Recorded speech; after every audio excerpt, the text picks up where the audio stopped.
What's up mga Lodi, and for today's vlog ay meron na naman tayong dumating na parcel. So nandito sa atin ay itong Loda voice coil. Ayan, so dito ang daliri ko, marami yan, huwag yan pansinin yan.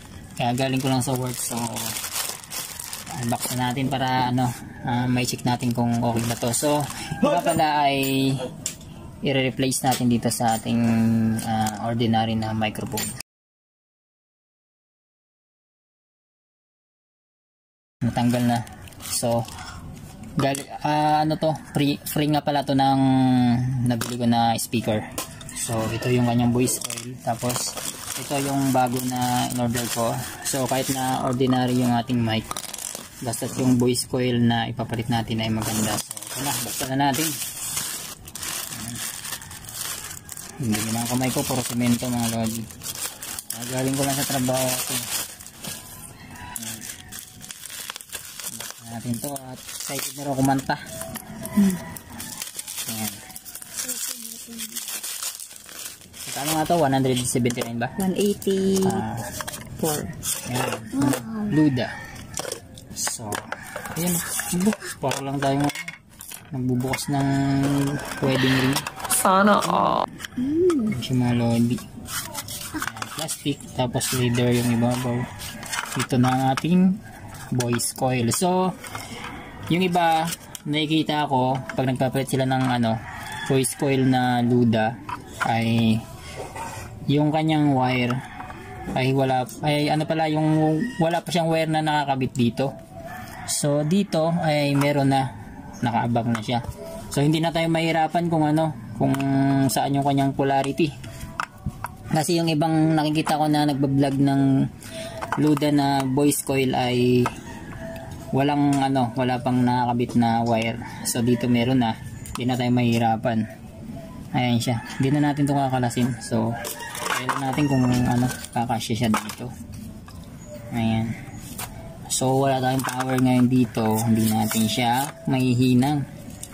So try lang natin. Ayan, baligan niya na lang, salpak na lang siya. Ayan, dumi ng may puro semento.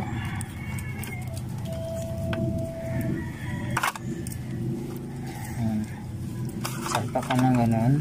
Try natin kung sasakto. Ayan, sakto naman Ayan na. Ang problema, baka hindi ko na maikabit yung takip. Ayan, pero kahit wala siyang takip, okay lang. Meron naman siyang meron siyang dito sa ibabaw. At ito na nga mga lodi, ang aking microphone na pinalitan ko ng voice coil. Bali ang ipinalit ko dito na voice coil ay itong Loda na M2000. Ayan. Ang original na nakakabit dito na mga lodi na voice coil ay yung maikli lang. Ito kasing bagong palit natin na voice coil ay mahaba siya. Kaya yung kapag binuksan natin itong microphone na ito mga lodi ay meron tayo dito makikita na parang semento. Yung parang semento na yun mga lodi, yun yung nagsisilbing pabigat ng microphone.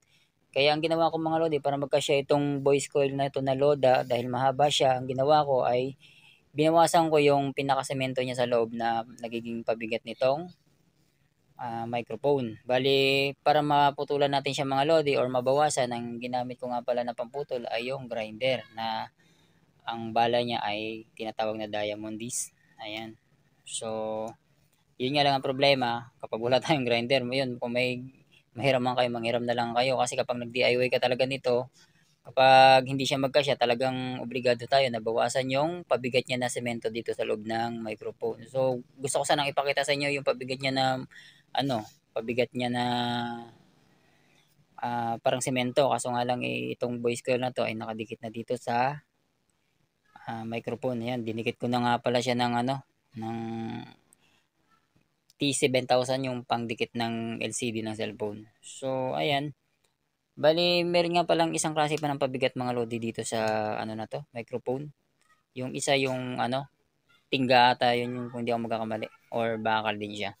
So ayun naman, mas okay kung ganun, kasi kapag magbabawas tayo yun, hindi na natin kailangan ng diamond disc, kailangan lang natin ng cutting disc para sa grinder. Kasi yung diamond disc mga lodi ay medyo mahal yun kapag bibili natin. So kung meron kayong mahiraman, mas okay. Pero yun lang naman, sinabi ko lang naman mga lodi na yung pabigat dito sa loob na parang semento ay binawasan ko siya Ayan, kung hindi magkasya yung voice coil. Pero kung kasya naman siya, ay pwede din niya nabawasan. So, yun lang naman mga Lodi at see you the next videos. Thanks for watching.